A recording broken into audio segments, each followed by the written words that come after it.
بسم الله الرحمن الرحيم الجليل الكريم الممين لك الولي الوهاب العزيز الوحيد الحفيظ الصمد الحق السلام. What is purity? What is Iklas? It's translated in Fatiha as to you alone, but really it means purity. And philosophically, what is purity? We have to conceptualize an isolation, and we have to have a philosophical concept of distinction. But from a Wajad al-Wajud perspective, this is also problematic. And you think about everything good that you want in this dunya. You want intimacy, you want money, you want power, you want freedom, you want entertainment, you want different kinds of pleasure, you want accomplishment, you want the respect of your peers. And what that amounts to ends up being impurity. So I'm giving this short lecture today slightly fasted with a tremendous anxiety about getting work done and raising money and doing business in the dunya so that I can afford to help people out of hunger, help people out of war, entrapment, help people out of loneliness so I can provide for my own children and so on and so forth. But we have to keep in mind in our hunger, the ikhlas, the purity, that there's an underlying ultimate reality behind all of this. And when you think about Surah Ikhlas, it's a very simple surah, but it has a lot going on. Kul huwa Allahu ahad, Allahu samad, lam yulin wa lam yulad, wa lam yakun lahu kufuwan ahad. Many learn this as their first short surah. They recite it multiple times a day and find that it is simply an assertion of core beliefs and a refutation of the Trinitarian doctrines of the Nicene Creed. But it's also a remix of the Shema Israel, and this intertextual understanding is not reflected in the tafsir-oriented hadiths or the tafsir tradition. So this was a level of nuance that was lost on the Salaf and was not indicated if it was known by the Prophet who originally recited it. And yet, alayhi salam, and yet it's there, right? So this is a point of faith in the Quran being of divine origination, that it had a level of depth and still does that eludes earlier thinkers, and that there's a purity within it. And when I read the Quran with tafsir and with popular translations that are highly sectarian, like Sahih International, there's a lot of, or the Clear Quran for that matter, there's a lot of bracket text. Sahih International is a little bit more transparent. The Clear Quran's trying to be clear by more strongly asserting its interpretation. So this is what we call tarif. So when they talk about the Bible being corrupted, this has become a cartoon of extrapolation to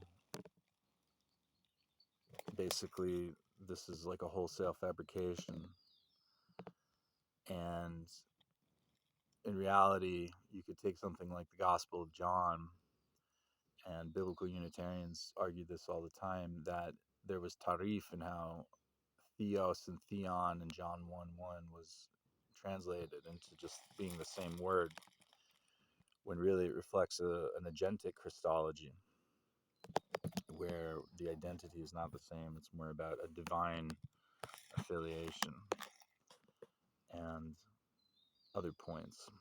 Indeed, the Gospel of John is given textual commitments in the Quran with the Paraclete, not so much in John 14 as in John 16, who will speak not of desire, not of hawa, but with Iklas, by contrast. And likewise, there's a textual commitment where on Judgment Day in Surah Maida, I think it's Surah, it might be Surah Imran, but I think it's Surah Maida, Jesus, salawatu alayhi wasalam, will say that, I told you that I'm a servant of your Lord and my Lord, and this is reflecting of words and towards the end of John, I think post in the resurrection sighting, where he's going back to our God and my God and your God. And I find that Christianity is very impure when people are being very vicious and cursing each other, or in the olden days threatening each other over interpretations of that. And it's rather pure when you have a more Unitarian Christianity. And it becomes about following Christ and living the gospel. And what is that? What is the Injil? This has been debated. So in the Fatiha, we have 7 lines, and there's a 5th one, Indinas Siratul Mustaqim. So you have Bismillah Rahman Rahim Alhamdulillah Rabbi Alameen. So it's 2. Some people don't include the Bismillah from the Hijazi tradition, but it comes from Sana'a, from the Yemen area, where a Jewish kingdom converted, of course. It's not ethnically Jewish for 1,000 years, but converted, and that's where Rahmana from the Bible, the Hebrew Bible, in its original Hebrew, it gets lost in translation in the later Greek and English. That ends up being adopted, Ar-Rahman, but you didn't have that in the Hijazi. So I count it. So Bismillah ar-Rahman ar-Rahim, Alhamdulillah Rabbi Alameen, ar-Rahman ar-Rahim, Maliki Yawmiddin, Yaka nabudu wa yaka nasta'in. So if we're counting the Bismillah and the Ar-Rahman Ar-Rahim Maliki Yawmiddin are 2 separate verses, then the Iyaka line is the 5th. And then Indina Siratul Mustaqim would be the 6th, and then guide us, the Sirat of those who are guided, not those that you're angry with or those that are astray, would be a jumbo 7th verse. And this has resonated with the Our Father, which an early Mufassirin suggested, I think maybe in the Mutazili period. Of course, I'm going to name drop something Mutazili related, is related to, he asserted that this was a tarif, that it was originally Arab. So Rab and Ab have a similar connotation, sort of like Ummi and Umma and and Mum, Mama, Mama, etc. These are all on the feminine side. So it could have been that the father language was heavily used in the historical speech of the Messiah, because Psalm 2, today, begotten a son, this is utilized in Mark 1. And indeed, all of the prophets were, that at least at the highest rank, were considered sons of God. And it was it was an honorific. It wasn't an ontological statement of demi divinity. Although this did get muddled at times in the gospel period as well. So the Quran is giving a strong pushback against them. And when Psalm 2 says, today begotten you, what it means is it's more of an adoption. Like the adoptionist Christology in Mark 1, which is not so visible in Matthew 1, which tweaks it and says, it takes away the today. So it's just a revelation that I have begotten you, possibly under pre-eternity. It's not clear. And then we get a stronger pre-eternity logos implication in John. But this implies that there's a messianic anointing whereby one gains rank and is quote unquote begotten as a quote unquote son. But because this language was tarifed into a Greco Roman Herculean apotheosis type concept, which is not the intended initial concept. Certainly, nobody thinks that David, who's the ostensible author of Psalm 2, was the literal Son of God, not in any tradition, right? Alayhi salam, by the way, for that rank. Salawatu alayhi wa salam. Let's give him some salawat too. Of course, we're talking about the Quranic David and not the historically mythologized David who was an unrepentant massacre of entire villages. This is the beauty of what the Quran allows you to do with the Bible. This is more Iklas. And so the Our Rab, or the Our Father, is, I say it sometimes when I get up in the morning or on Jummah. And I don't consider it even a bidah because it predates the Quran. And the Sunnatullah does not change. Our Rab, who is beyond the heavens. Maybe that's a bidah. But it seems more appropriate considering the theology that's a little bit more robust and meta in the mystical Islamic tradition. So maybe it's a Bida Hasana. Our Rab, who is beyond the heavens, hallowed be thy names. So I'm doing plural names because there's so many. It's not just one proper name. You can't boil down ultimate reality to a single name. Thy kingdom come, thy will be done on earth as it is in heaven. So it's a Bismillah.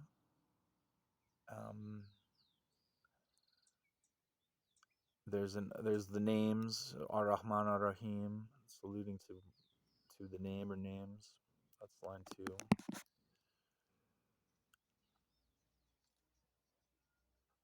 And then thy kingdom come is analogous in a somewhat different connotation in that Injil context to the Yawm Din and the time of eternal Jannah for those who are righteous and who succeed into the new earth. And thy will be done on earth as it is in heaven is how that is possible. So this is somewhat analogous to the Maliki Yawm Din line. And perhaps the Indianas, well, not quite. So let's keep going.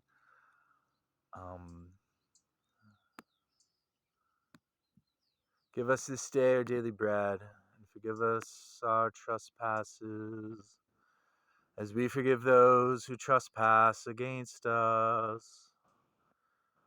And lead us not into temptation, but deliver us from evil. So, in the same way that Iyaka nabudu wa iyaka nasta'in, Indina siratul mustaqim, is in a sense the essence of the Quran. Some say, well, it's the Bismillah, and it's the Aleph, and it's the dot, right? But the Fatiha is commonly referred to as the essence of the Quran. And I would say that the Our Father, the Our Rab, is the essence of Injil. And it's contained specifically in that wham line of forgive us our trespasses as we forgive those who trespass against us. Because that is the essence of the Injil. And the Quran and the Injil have different tonalities. The Quran, I said on the Gnostic Quran channel that the Quran is like doom, and it's hardcore, and it's threatening, and it's violent, but in a sort of a righteous way, right? And then that the gospel is more like Final Fantasy. It's got characters, it's got this drama, it hits you in the feels. There's still obviously elements of violence and conflict and so on, but and threats of fire, but the overall tone is much lighter and like the sunrise hitting the trees, and together they take on a tonality where you can unlock the Quran in a way that is more, in my opinion, more Iklas, because you're taking in the fuller revelation. And this gives us a perspective closer to some of the more beneficent Islamic traditions, such as the Sufis and the Batini Shia and the more mercy oriented interpretations of Madhabi Sunnism. And we see this in various hadiths, but they get somewhat lost in the noise. This is a point I keep coming back to. And when I think about Surah Ikhlas, it's very simple, right? God is one, but one in the sense of Ishad or Ahad. So the two become one flesh, the marriage, man and woman. They're two different entities, but they come together. So this is where Trinitarians, they come together as one unit. And so this is where Trinitarians say, well, we're not really violating the Shema. We're not violating the first commandment. And okay, well, that's step one. So we can disagree on what ahad means. Allahu as-samad. This is the only time that as-samad is used in the Quran. So God is eternal, but it's a little bit deeper than eternal, because you could have even this Aristotelian Avicenna, Ibn Sina, this Ibn Sina idea of a pre-eternal creation, or even the Logos is pre-eternal, but it's not as-samad in the sense that that Allah is. Allah is the fundamental ultimate reality, and even transcends being, and transcends it all. So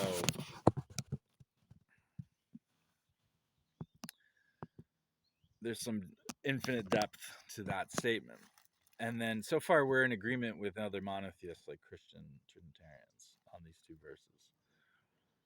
Lam yulin wa lam yulad, he was not, does not beget, nor was he begotten, means that this is not a franchisable reality, and also that God doesn't have a creator itself. God is auto-creating. God is, or beyond being needing to be created. God is reflexive reality. Why is there something instead of nothing? Ask God. God might be able to tell you in Al Hakim, in his superlative wisdom at the limit of what wisdom can be. But there it is. So there's some depth to it other than simply refuting Nicaea, in that this is a deep, it's the most deep concept. Like, it sounds very shallow in a way in its linguistic delivery, but this is how the Quran condescends to its audience, and how it addresses not only its immediate audience of the Hijazis in that decade, in the Medinan Hijra decade, but also, I think that's a Meccan surah anyway, so it's a little bit earlier than that. But also, the Christians that they're going to interact with, and us into the future with our wider scope of intertextual reference. And then the last line, walam yakun lahu kufuwan ahad, and there is none incomparable that is comparable to al-ahad, to the one. So some people say this is like a Platonist thing, and there's an affirmation that the currents of the Platonic monad that we see in Christianity, as opposed to the Sadducean anthropomorphic concept, And the Hanbalis recapitulate that, but they say, well, we don't know the kafia, we don't know how. So this is how we stay true to that verse. But this is a statement that is also very simple and has a tremendous depth, because there's no limit to the things you can compare God to, and then you say, well, we can't actually. So if you wanted to do like assert the Trinity, and you say, well, look at the proton. The proton is very strong and it has these three elements. There's the top quark, so it's like a monarchical Trinity, and yet they're indivisible even though they're separate quarks. Well, yeah, but that's not God, because you can't compare God to anything. So that might be a manifestation of creation. And this is how Meister Eckhart got himself in trouble with the Catholic Church, and intellectually graduated and spiritually graduated from that doctrine. And when I listen to Quranists who are not hardcore about punishment and everyone's falling short and everyone's on shirk, and when I listen to Christians who are focusing on this Jamesian message of Injil, that you spread the mercy, you get the mercy, and there's this easier path that's so beautiful in being spiritual and being a good monotheist that isn't about drowning in legalism, even though James was, obviously is very legalistic, and he asserts that you can't neglect one part of the law, specifically in reference to